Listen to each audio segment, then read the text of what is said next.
Good morning. Good morning. Good morning.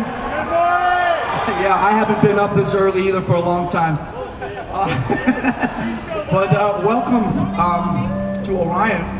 It's Saturday, the sun is shining. No more thunderstorms and all that bullshit's left behind, right? Everybody ready to fucking have a good time? That's what we want to hear. So it's my duty to introduce the first band that's going to kick this festival off. These guys are friends of ours. They're from Georgia. They played with us in Australia 2 years ago. They're fucking awesome. On every day off on the Metallica tour, they played small clubs, and we went and saw them every night on our days off and fucking had a great time. So they have a new record coming out in July. It's called, what, Yellow and Blue? Right? Something like that? Yellow and Green, close enough. It's still early. So please welcome from Georgia, our friends Baroness.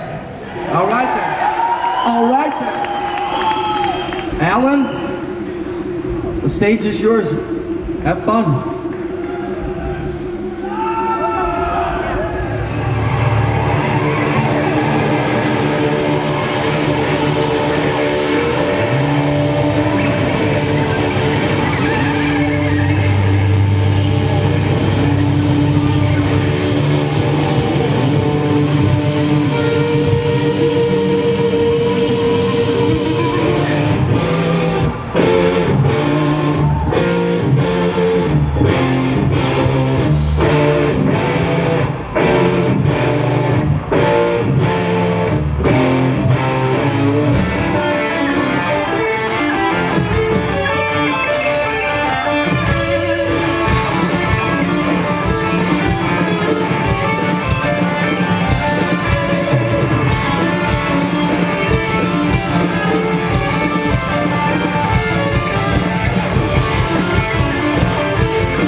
did great, man. You did good. So what's the size of that Hemi then? That's original 1957 392. That's original 1960 car. Okay, and it came out of like a Chrysler Imperial. Wow. And we started on gas and switched it over to nitro. And but it's a rush, man.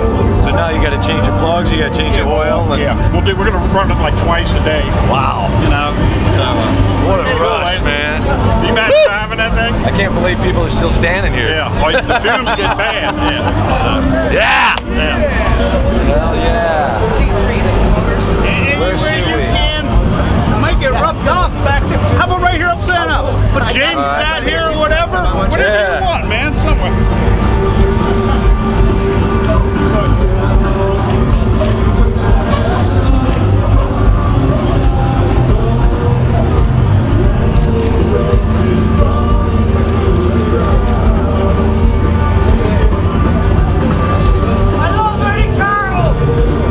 Today is what, 22nd or 3rd? 23rd. You got a picture of you? I don't need a picture of me. I didn't get a picture of you with him. James shat here, not just sat here. He wants a picture of his wife, wants a picture of his I appreciate it.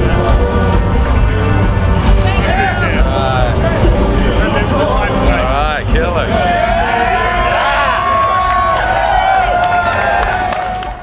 Nice.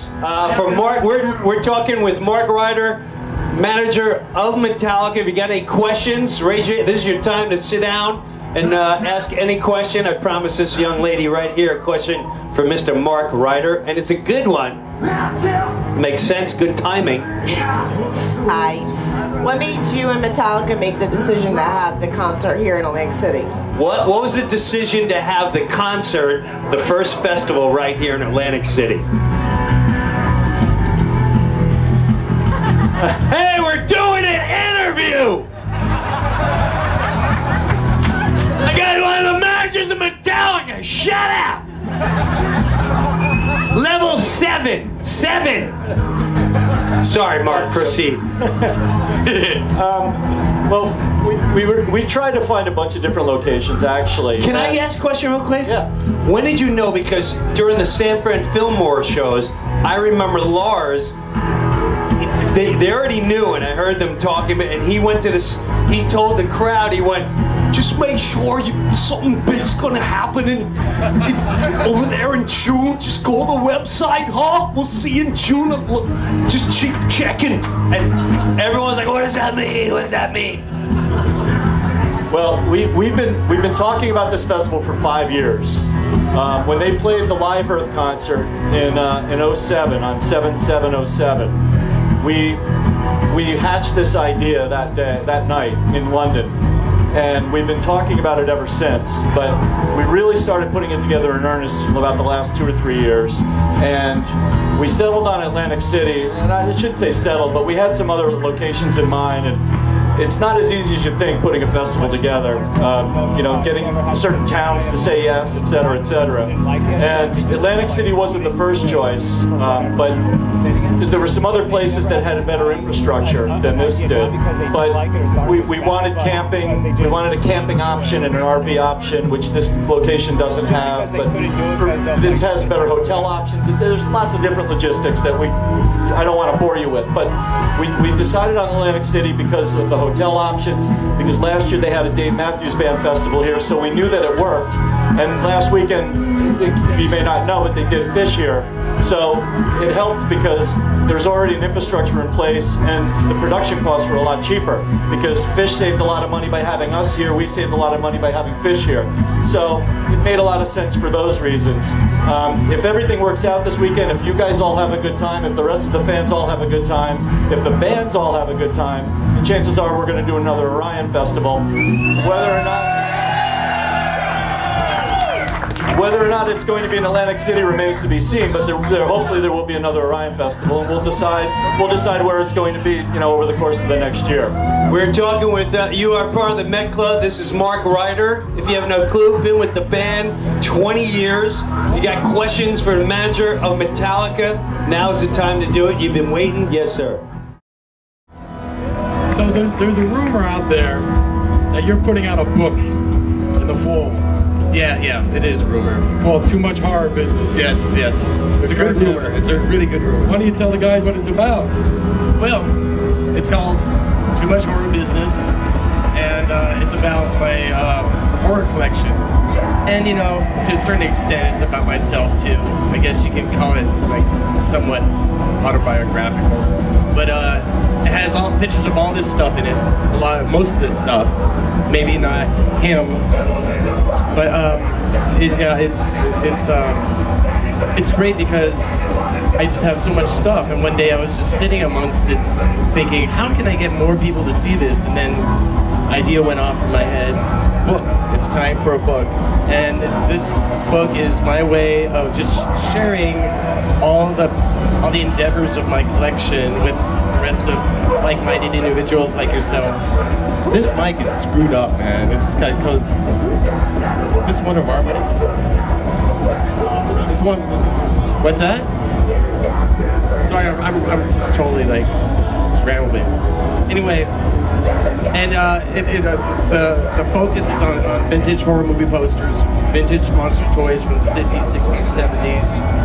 A lot of artwork from a lot of my favorite artists, and just a lot of other fun, goofy stuff. And it has a bunch of personality shots, hence, Kirk Von Hammett, vampire guy.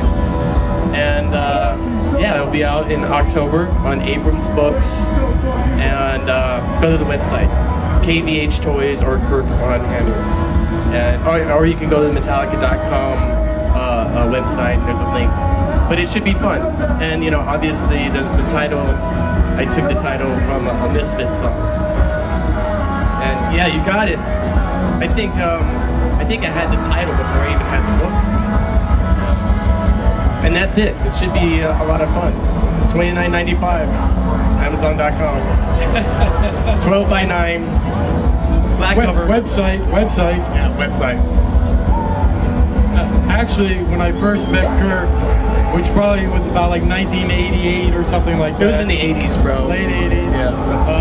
I thought he had a lot of stuff. I mean, I really thought he had a lot of stuff. And now, like 20-something years later, he has a lot of shit. I'm telling you. Nobody has a collection like this guy.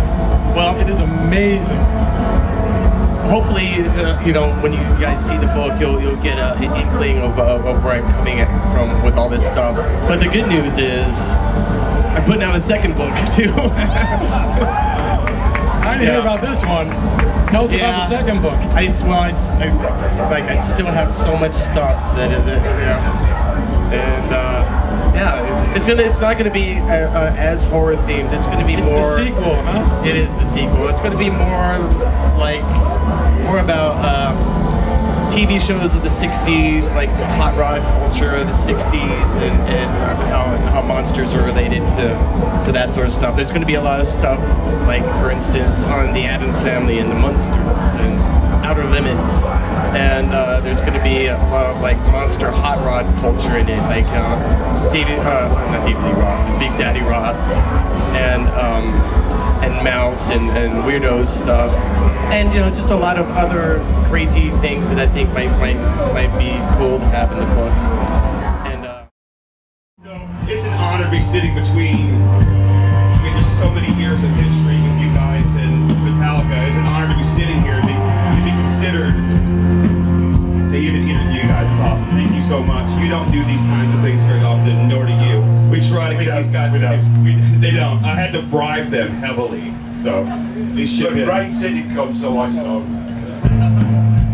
So I want to start a little bit with you because I know that you have some. He's got some duties he's got to do later on. I believe he has a job he has to do of running the front of house salad for you guys. So how did you get this job? Is the first person that everybody They're all wanting to ask you. Okay. Sure. I get this job. Okay, it'd been 1982, and I was asked to do a band called the Armory Show. And the Armory Show was a band being managed by Cliff and Peter, and they just signed these guys in Europe, and they wanted somebody to work with those guys. Well, to cut a long story short, I worked for the Armory Show for probably 18 months, but the guys didn't do very well. And Cliff and Peter said, we're going to drop these guys, but we've just signed a new band from San Francisco called Metallica. And it's heavy metal. And I'm like, what's heavy metal? And they're like, well, if you decide to do it, you'll find out. And I said, okay, and that was in 1984, November. And the first person I actually spoke to was Cliff. Fantastic. The first person in the whole band that I spoke to was Cliff. And as soon as I met Cliff, I thought, wow, if this is how these guys are, then we're going to be fine. You know? And it's been 28 years later, and unfortunately Cliff's not with us, but he's in spirit, definitely. Cliff was the first person he had talked to in the band, is what he originally said. Yeah. We need monitors, Ray. We can't hear ourselves. I'll scoot back so you can scoot in, maybe. Has there been a Metallica show that you did not run sound for? Yeah, there's been a few. You know, I'd love to say I've had a completely healthy life for 28 years, but occasionally you just get sick, you can't cope. So I've probably missed about 4 shows in 28 years. 4 fucking shows in 28 years, that's all you missed. It's been a few I should have probably missed. If you're not clapping for that, there's something wrong with you. If you think about that for a minute, Metallica's live sound is attributed to you. I mean, you've never seen a Metallica show unless you saw one of those unlucky 4 that he did not run sound for. So think about that for a minute. Think about every live concert, every time you see them on kind TV. Of funny. I have guys who work for me on the PA crew that weren't even born when I started doing sound for Metallica. My assistant, who is the computer wizard that I have, because all these new computers, I'm 54, working out how to work all these new computer things takes me a little longer. It's much easier to have somebody younger who understands what's going on. He's 30 years old, so when I started with Metallica, he was 2. And they keep reminding me of this, and I'm like, shit. We've got guitar picks that have done more gigs than that. I've got older itineraries. Right? How is it for you to come to shows now? What is it when the band takes the stage? What runs through your mind? Obviously, everybody here misses Cliff. And Cliff was, I mean, he was huge. As James has told me many a times, he was the driving creative force in a lot of things they were doing back then. So obviously his presence missed live, it's missed recording, it's missed all over. What are your emotions when you come to a Metallica show? Metallica has always been extremely enjoyable. Okay, how's this? Is that better? All right. Yeah. But they are always have been entertaining. From the very first time that I saw them appear at the, what was it, little store or club in San Francisco? The Stone, yeah. The Stone, that's it. And they have never been anything but extremely entertaining. Their music, one of the things that I liked about them is they are, and always have been, precise. They have been, when it comes to other heavy metal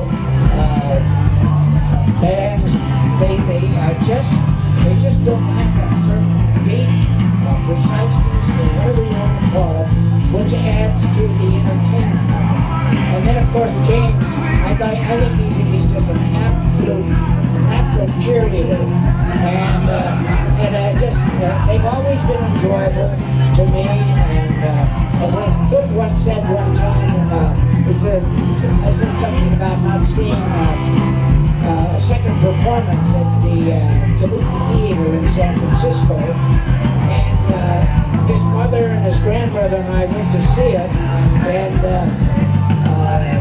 Bill Graham, who promoted out of the thing, asked them because the Kabuki nobody was going to be there the next night.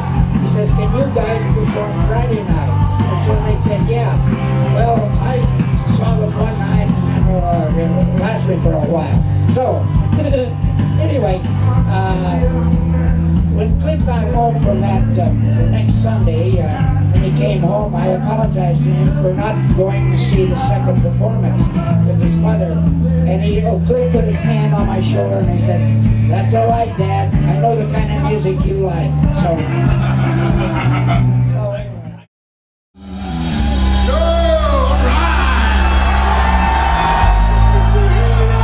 What can I say? What can I say? These guys have created riffs, style, attitude, groove, everything you can imagine. And it's an honor and a privilege. I mean, I wouldn't be here right now for these guys. From the West Coast, from every coast, I just say, that shit ass! Do it for the Lord!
break some bones for the 357. Gotta break that down.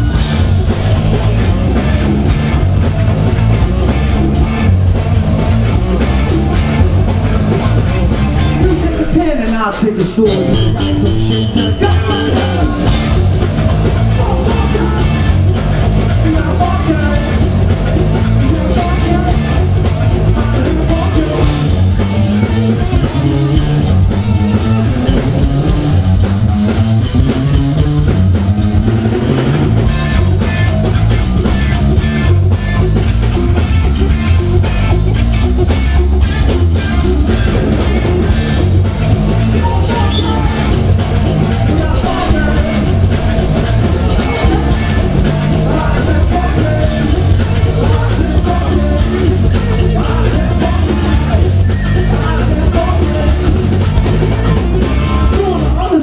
Yourself,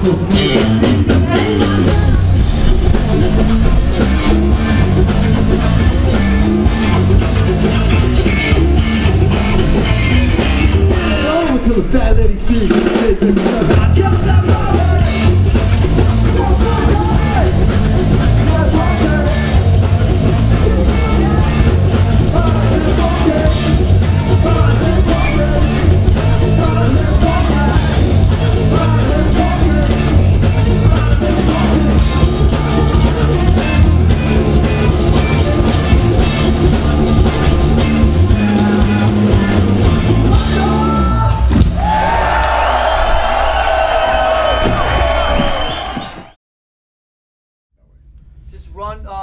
we just gotta run the feel of track for a second.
Cry out, I'm trapped under ice.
We're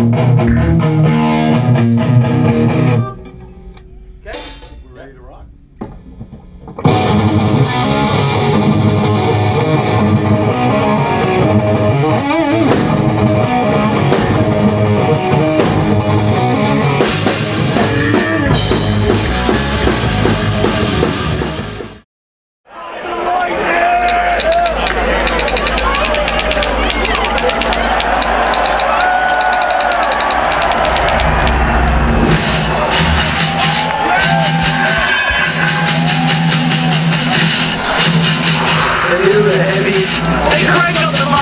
Loud, fast, heavy, you know. Their music isn't like garbage, you know. They know how to get the crowd going. But one flash ran around, I know.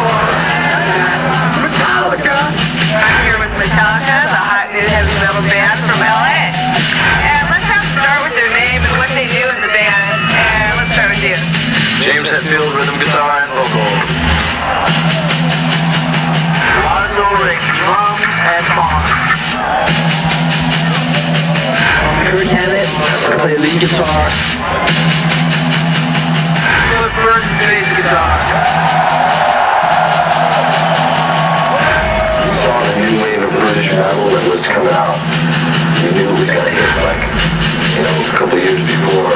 It was going to hit the States fairly soon, so, you know, we liked doing it. And, you know, we were doing it down in LA, and a lot of people didn't know what the hell was going on. You know, we're not trying to be something big and fancy, you know. We don't play 1,000 miles an hour the whole time. It's just us doing what we do. Let's keep it that way. If they consider that selling out, then whatever. Basic principles are like the same as they were, you know, 5 years ago when we were starting out with the rock, just like on a bit higher level. But I mean, still the same for idiots, you know, trying to stay in tune and stay on time.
You having fun today?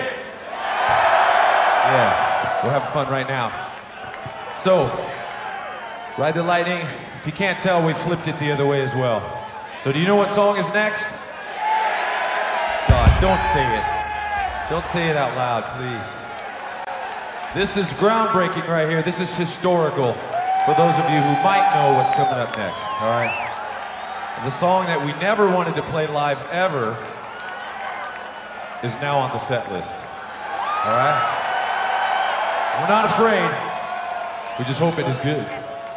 And we do our best, all right? You can sing along if you want, all right? That might help.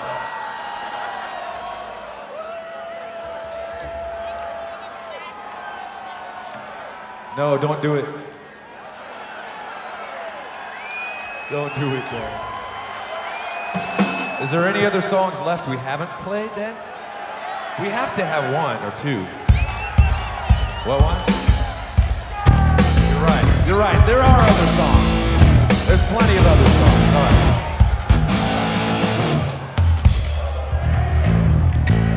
Oh, now they want that one too.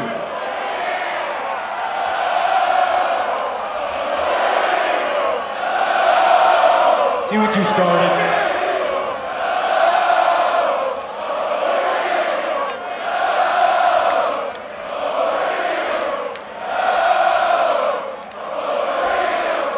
Okay, here we go. Let's do it. Here comes Escape. You asked for it, you wanted it, here it is.